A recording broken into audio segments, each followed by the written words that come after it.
வாழ்க வளமுடன். எல்லாருக்கும் வணக்கங்க. எல்லாரும் நலமாக இருக்கீங்களா நண்பர்களே? இந்த பதிவில் நம்ம பார்க்கக்கூடியது கன்னிராசியில் பிறந்த நண்பர்களுடைய வாழ்க்கையிலையும் வாழ்வாதாரத்திலையும் வரக்கூடிய மார்ச் மாதத்தில் இந்த பிரபஞ்சமானது எந்த மாதிரியான மாற்றங்களை தரப்போகுதுன்றதை பற்றி தானுங்க முழுமையாக விரிவாக ஆதாரபூர்வமாக இந்த காணொலியில் நம்ம பார்க்க போகிறோம்.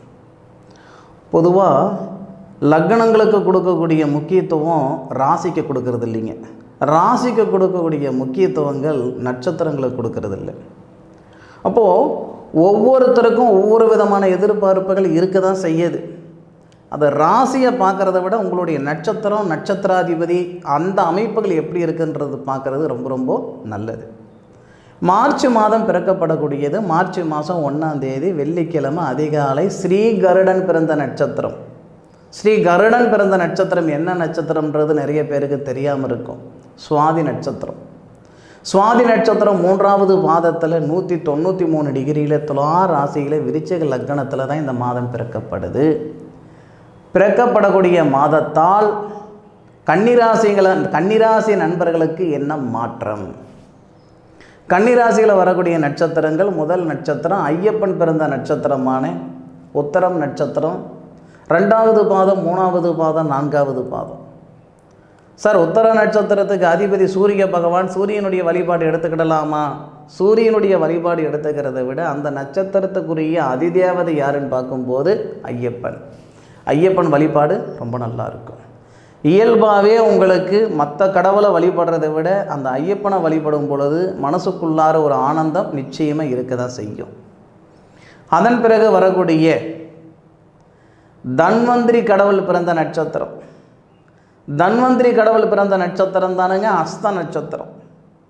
பொதுவாகவே அஸ்த நட்சத்திரத்தில் பிறந்த நண்பர்களுக்கு நோய் எதிர்ப்பு சக்தி ரொம்ப அதிகமாக இருக்கும். நிச்சயமாக ரொம்ப அதிகமாக இருக்கும். நிறைய நண்பர்களுக்கு உதவக்கூடிய மனப்பான்மை, சோசியல் சர்வீஸ், சமூக சேவை, இந்த அஸ்த நட்சத்திரத்தை நண்பர்களை அடிச்சுக்கிறதுக்கு ஆளே கிடையாது. அந்த சமூக சேவையில் ரொம்ப பிரபலமானவங்க. சமூக சேவையே என்னுடைய பொழப்பு, என்னுடைய வாழ்க்கை நினைக்கிறவங்கெல்லாம் பார்த்திங்கன்னா ஒன்று அந்த அஸ்த நட்சத்திரமாக இருக்கும், இல்லை அந்த அஸ்த நட்சத்திரத்தில் குரு பகவானோ அல்லது சுக்கிர பகவானோ சஞ்சரிப்பார். இந்த மாதிரி ஏதாவது ஒரு தொடர்பு கண்டிப்பாக இருக்க தான் செய்யும். அப்போ அஸ்த நட்சத்திரம் கன்னிராசியில் 4 பாதம் இருக்குதுங்க. அதுபோக சித்திர நட்சத்திரம் அப்படின்றது செவ்வாயுடைய நட்சத்திரன்றது எல்லாருக்கும் தெரியும். ஆனால் அந்த சித்திர நட்சத்திரத்துடைய அதிபதி தான் செவ்வாய். அதிதேவதை யாருன்னு பார்க்கும்போது சுதர்சனர். சுதர்சனர் பிறந்த நட்சத்திரம் தானுங்க சித்திர நட்சத்திரம், 1வது பாதம், 2வது பாதம். ராசி அதிபதி புதன் ராசிக்கு 6வது பாவகத்தில் மறைவு ஸ்தானத்தில் இருக்குது. மாதம் தொடக்கம் அன்னைக்கு புதன் அப்படின்னு சொல்லக்கூடிய கிரகம் சதய நட்சத்திரம் 4வது பாதத்தில் 317 டிகிரியில் இருக்குது. 317 டிகிரியில் இருக்கிறது தப்பில்லைங்க. 12 குடையவரோடு சேர்ந்து, ஏன்னா புதன் கன்னிராசி நண்பர்களுக்கு ராசிக்கு அதிபதின்னு மட்டும் நம்ம சொல்லிட முடியாது. ராசிக்கு 10வது பாவகத்துக்கு அதிபதி, தொழிலுக்கு சார்ந்தவரும் அந்த புதன் தானுங்க. அப்போது ராசியாதிபதி, தொழில் ஸ்தானாதிபதி 6வது பாவகத்தில் மறைகிறாரு அப்படின்றதே ஒரு சங்கடம். 12 குடையவரோட சேர்ந்து அஸ்தமனம் ஆகிறாரு. 12வது பாவகத்துக்கு அதிபதியோட இவர் அஸ்தமனம் ஆகிறார். சூரியனுடன் சேர்ந்து அஸ்தமனம் ஆகிறார். சூரியன் அந்த இடத்துல 315 டிகிரியில் இருக்கிறார்.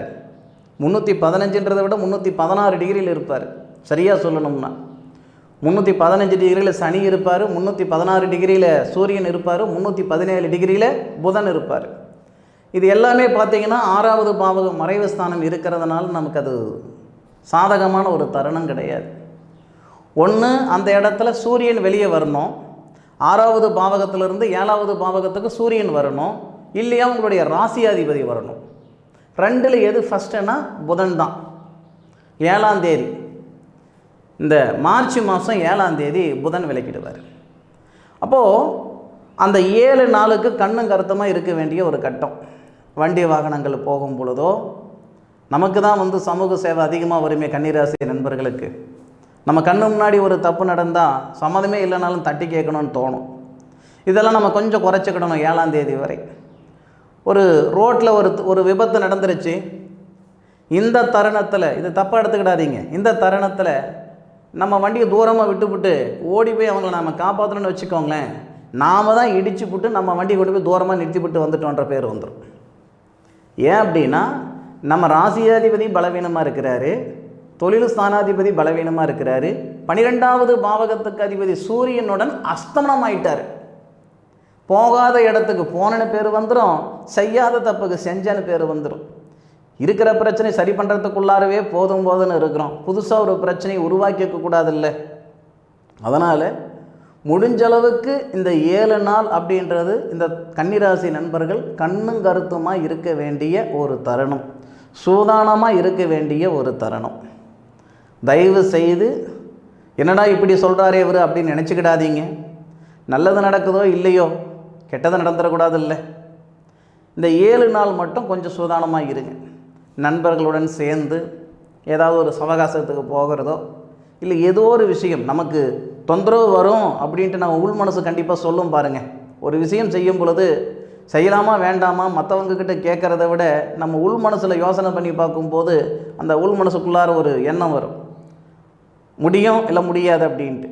தயவு செய்து மனசு கேட்டு அது சரி இல்லை அப்படின்னா அந்த வேலையை இந்த நேரத்தில் செஞ்சுக்கிடாதீங்க. 7 தேதிக்கு மேற்கொண்டு பிரகாசமாக இருக்கும். ஏன்னா உங்களுடைய ராசிநாதன் அப்போவும் நீச்சம்தான் ஆவார், ஆனால் நீச்சத்துலேருந்து உச்சத்தை பார்க்குறாரு. அதுபோக 16ஆம் தேதி பிரமாதமாக இருக்கும். இந்த மார்ச் 16ஆம் தேதி புதனும் சூரியனும் உங்கள் ராசிக்கு 7வது பாவகத்தில் புதனாதித்ய யோகமாக இருந்து உங்கள் ராசியை பார்ப்பார்.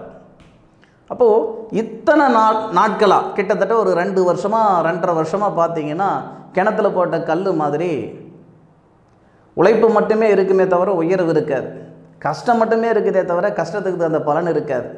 எதை சாப்பிட்டா நம்ம பித்தம் தெளியும் அப்படின்ட்டு ஒரு சில நண்பர்களுக்கு கண்டிப்பாக இருக்க தான் செய்யும். மார்ச் மாதம் 16ஆம் தேதியிலிருந்து மார்ச் மாதம் 31ஆம் தேதி வரைக்கும், அந்த 31 வரைக்கும் உழைப்புக்கு தகுந்த உயர்வோட, வாழ்க்கைக்கேற்ற வளர்ச்சியோட, நிம்மதி சந்தோஷமோட அருமையான வாழ்க்கை நீங்கள் வாழ்கிறீங்க. அதில் எவ்விதமான மாற்று கருத்தும் கிடையாது. இதில் முக்கியமான ஒரு விஷயம் என்னன்னா, புத்திர செல்வம் பெருகும். கல்யாணம் ஆகி 18 வருஷம் ஆகுதுங்க, 17 வருஷம் ஆகுதுங்க, குழந்தையே பிறக்காதுன்னு சொல்லிவிட்டாங்க. யார் யார் என்னென்ன சொன்னாங்க எல்லாமே செஞ்சு பார்த்துட்டோம். இது வரைக்கும் நாங்கள் பார்க்காத வைத்தியம் இல்லை, பண்ணாத பரிகாரம் இல்லை, போகாத கோவில் குளம் இல்லை, எங்களுக்கு குழந்தை பிறக்கன்ற நம்பிக்கையே எங்களுக்கு இல்லைங்க அப்படின்னாலும் இந்த தருணத்தில் உங்களுடைய ராசி அதிபதி, ராசிக்கு 12 கூடிய கிரகம் யாருன்னு கேட்டிங்கன்னா ஐன சுகஸ்தானாதிபதி, ராசிக்கு 7வது பாவகத்தில் இருந்து உங்களுடைய ராசியை பார்க்கக்கூடிய அற்புதமான தருணம். அதுபோக புத்திரகாரகன் அப்படின்னு சொல்லக்கூடிய கிரகம் யாருன்னு கேட்டிங்கன்னா சனி பகவான். புத்திரஸ்தானாதிபதி சனி பகவான், புத்திரகாரகன் குரு பகவான். அந்த புத்திரகாரகன் அப்படின்னு சொல்லக்கூடிய குரு உங்களுடைய ராசிக்கு 2வது பாவகத்தை பார்க்குறாரு. ஐன சுகஸ்தானாதிபதின்னு சொல்லக்கூடிய சூரியனுடைய வீட்டை பார்ப்பார். சூரியன் குருவுடைய வீட்டில் இருப்பார். சூரியன் குருவுடைய வீட்டில், குரு சூரியனுடைய வீட்டில் பார்ப்பார். அதுபோக புத்திர ஸ்தானாதிபதின்னு சொல்லக்கூடிய சனி உங்கள் ராசிக்கு 6வது பாவகத்திலேயே இருந்தாலும் அஸ்தமனம் ஆனதுக்கப்புறம் 12வது பாவகத்துக்கு அதிபதி ஐன சுகஸ்தானாதிபதியோடு சேர்ந்து அஸ்தமனம் ஆனதுக்கப்புறம் உங்களுடைய ராசிக்கு 8வது பாவகத்தில் இருக்கக்கூடிய புத்திரகாரகனை புத்திர ஸ்தானாதிபதி பார்க்கிறார். இதனால் ஒரு மிராக்கிள் நடக்கும். இவங்களுக்கு குழந்தையே உண்டாகாது அப்படின்னு சொன்னவங்களுடைய வார்த்தை பொய்யாகக்கூடிய ஒரு தருணமாக இந்த தருணம் அமையும். சார் உண்மையா சார்? நிச்சயமாக உண்மை. எத்தனையோ பேர் சொன்ன வார்த்தைகள் எவ்வளையோ தருணத்தில் அது பொய்யாயிருக்கு. இந்த தருணம் கண்டிப்பாக அந்த மாதிரி தான். புத்திரபாக்கியம் நமக்கெல்லாம் வராது அப்படின்னு நீங்களே நினச்சிருந்தாலும் சரி, அல்லது உங்களை சார்ந்தவங்க நினச்சிருந்தாலும் சரி, கண்டிப்பாக அந்த வார்த்தையெல்லாம் தவிடு பொடி ஆக்கிடும். நிச்சயமாக புத்திர வளர்ச்சி பெருகும். அதுபோக நிறைய நண்பர்களுக்கு சொந்த வீடு வாசல் வாங்கணுன்ற ஆசை, கனவு, லட்சியம், எண்ணம் இருக்க தான் செய்யுது. கன்னிராசியில் பிறந்தவங்களே 10 வருஷமாக 12 வருஷமாக வாடகை வீட்டிலே இருக்கிறவங்க இருக்க தான் செய்கிறீங்க. அப்பேற்பட்டவங்களுக்கு சொந்தமாக மண்மனை அமைகிறதுக்கான வாய்ப்புகள் ஏற்படும் மார்ச் 16 தேதிக்கு மேற்கொண்டு. சார் காசு பணம் இருக்கும்போதெல்லாம் ஒன்றும் செய்ய முடியல, இருக்கிற எந்த பக்கம் 10 ரூபாய் இருக்குதுன்னு தெரியாமல் இருக்கிறோம், இந்த நேரத்தில் போய் மண்மனம் வாங்கணுன்ற அளவுக்கு நேரம் இருக்குதுன்னு சொல்கிறீங்க. ஒரு செயல் செய்கிறதுக்கு அந்த செயல் செய்கிறதுக்கான நேரம்தான் நமக்கு முக்கியமே தவிர பணங்காசு உங்களுக்கு 2வது பட்சம் தானே. எத்தனையோ பேர் காசு பணமே இல்லாமல் கல்யாணம் பண்ணவங்களை நம்ம பார்த்துருக்கோம். எத்தனையோ பேர் காசு பணம் வச்சுருந்து கல்யாணம் பண்ண முடியாமல் இருக்கிறவங்கள நம்ம பார்த்துட்ருக்கோம். அப்போது இந்த பிரபஞ்சம் கொடுக்கக்கூடிய ஒரு விஷயத்தை எந்த ஒரு சக்தியாலையும் தடுக்க முடியாது.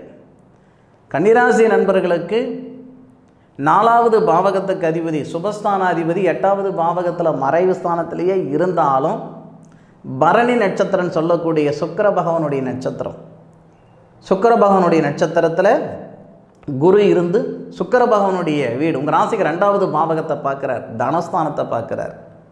அப்போது அந்த சுக்கிரன் உங்களுடைய ராசிக்கு 5வது பாவகத்தில் புத்திரஸ்தானத்தில் திருவோணம் நட்சத்திரம் சொல்லக்கூடிய சந்திரனுடைய சாரம் வாங்கி உங்கள் ராசிக்கு 11வது பாவகம் லாபஸ்தானத்தை பார்க்குறாரு.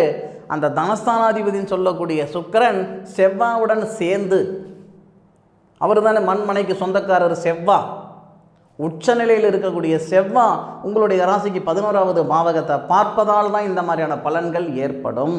ஆதாரம் இல்லாமல் சொல்லலைங்க, முழுமையாக ஆதாரபூர்வமாக தான் சொல்லியிருக்கிறேனுங்க. கன்னியா ராசியில் பிறந்த நண்பர்களுக்கு இந்த மாதிரியான மாற்றங்கள் வர்றதுக்கான வாய்ப்புகள் 100% இருக்குது. அனுபவித்து சொல்லுங்கள். அதுபோக குடும்பத்துக்குள்ளார நிறைய சங்கடங்கள் இருக்குதுங்க. ஏதோ ஒரு வகையில் 4 காசு சம்பாதிக்கிறேன், நான் மிச்சம் பண்ணுறேன் மிச்சம் பண்ணலை, இதெல்லாம் அப்புறம் ஒரு நிம்மதி இல்லாமல் இருக்கிறேனுங்க. நெசமாக கணவன் மனைவிக்குள்ளாரையோ அல்லது மற்றவங்களாலேயோ பலவிதமான சங்கடங்கள் இருந்துக்கிட்டு இருக்குது. ஏன்டா இருக்கணும் எதுக்கடா இருக்கணுன்ற மனநிலையிலலாம் நான் இருந்துக்கிட்டு இருக்கிறேனுங்க. என் பிரச்சனைக்கு ஒரு தீர்வு கிடைக்குமா அப்படி சங்கடப்பட்டு இருக்கிற இந்த கன்னியாராசி நண்பர்களுக்கு உண்மையிலேயே சொல்கிறேனுங்க, குடும்ப ரீதியாக இருக்கிற சங்கடங்கள் சரியாகும், உடல் ரீதியாக இருக்கிற சங்கடங்கள் சரியாகும். 6 வருஷமாக தலைவலி இருக்குதுங்க, எவ்வளோ மருத்துவம் பார்த்தாலும் எங்களுக்கு நல்லது நடக்கலை அப்படின்னாலும் இந்த தருணத்தில் உடல் தேகத்தில் இருக்கிற தொந்தரவுகள் நிச்சயமாக சரியாகிறதுக்கான வாய்ப்புகள் கண்டிப்பாக கொடுக்கும். சரியாக மார்ச் 16ஆம் தேதியிலிருந்து 16-17 தேதியிலிருந்து மார்ச் மாதம் 30-31ஆம் தேதிக்குள்ளார நிறைய மாற்றங்கள் இந்த கன்னியாராசி நண்பர்களுக்கு வரப்போகுதுன்றதில் உண்மையிலேயே எவ்விதமான ஒரு மாற்று கருத்து கிடையாது. நல்லது நடக்கும், நல்லது மட்டுமே நடக்கும். படிச்சிருக்கிறனுங்க, படித்த படிப்புக்கு உண்டான உத்தியோகம் அமையலை, தொழில் ஸ்தானாதிபதி பார்வை நம்ம மேலே படுதில்லை, அப்போது படித்த படிப்புக்கு உண்டான உத்தியோகம் கிடைக்கும். அரசாங்க உத்தியோகத்துக்கு போகணும்னு முயற்சி பண்ணிகிட்ருக்கிறேனுங்க, இராணுவத்துக்கு போகணும்னு முயற்சி பண்ணுறேனுங்க, 2 முறை போயிட்டேனுங்க, 3 முறை போயிட்டேனுங்க, இதுதான் கடைசி முறை. இந்த இதில் நான் செலக்ட் ஆனால் மட்டும்தானுங்க என்னுடைய ஆசை நிறைவேறும். இப்படியெல்லாம் சொல்லக்கூடிய வருங்கால இராணுவ வீரர் அந்த நண்பர்களுக்கு, கன்னியாராசி நண்பர்களுக்கு இந்த தருணத்தில் இராணுவத்துக்கு முயற்சி பண்ணால் கண்டிப்பாக கிடைக்கிறதுக்கான வாய்ப்புகள் உண்டு. அதுபோக காவல்துறையிலையும் வெற்றி காண்றதுக்கான வாய்ப்புகள் கண்டிப்பாக இருக்குது. கலைத்துறையில் இருக்கக்கூடிய அந்த கன்னியாராசி நண்பர்களுக்கு சுக்கிர பகவான் லாபஸ்தானத்தை பார்ப்பதால் நீங்கள் இதுக்கு முன்னாடி இருக்கிற இடம் தெரியாமல் இருந்தாலும் இந்த தருணத்தில் 100% உங்களுக்கு ஒரு சான்ஸ், ஒரு சந்தர்ப்பம் கிடைக்கும். யாராக இருக்கட்டுங்க, ஒரு சந்தர்ப்பம் இருந்தால் தானே அவங்கக்கிட்ட என்ன தகுதி இருக்குது, என்ன திறமை இருக்குது அப்படின்றது வெளியே காட்ட முடியும். அப்போது இந்த பிரபஞ்சம் நமக்கு கொடுக்கக்கூடிய அற்புதமான தருணம் தான் இந்த மார்ச் மாதம். மாற்றங்கள் நிறைந்த ஒரு மாதமாக இந்த மார்ச் மாதம் வரப்போகுதுன்றதில் எந்த விதமான ஒரு மாற்று கருத்து இல்லைங்க. என்னுடைய காணொலியை முழுமையாக பார்த்ததுக்கு மனசிலிருந்து மனமார்ந்த நன்றிகளை சொல்லிக்கிட்டு மீண்டும் அடுத்த ஒரு அற்புதமான தருணத்தில் உங்கள் அனைவரையும் சந்திக்கும் வரை உங்களிடமிருந்து விடைபெறுவது உங்கள் வீட்டு ஜோதிட நண்பனான மா காளிதாஸ் மணிகண்டன். திருச்சிற்றம்பலம். வாழ்க வையகம், வாழ்க வளமுடன்.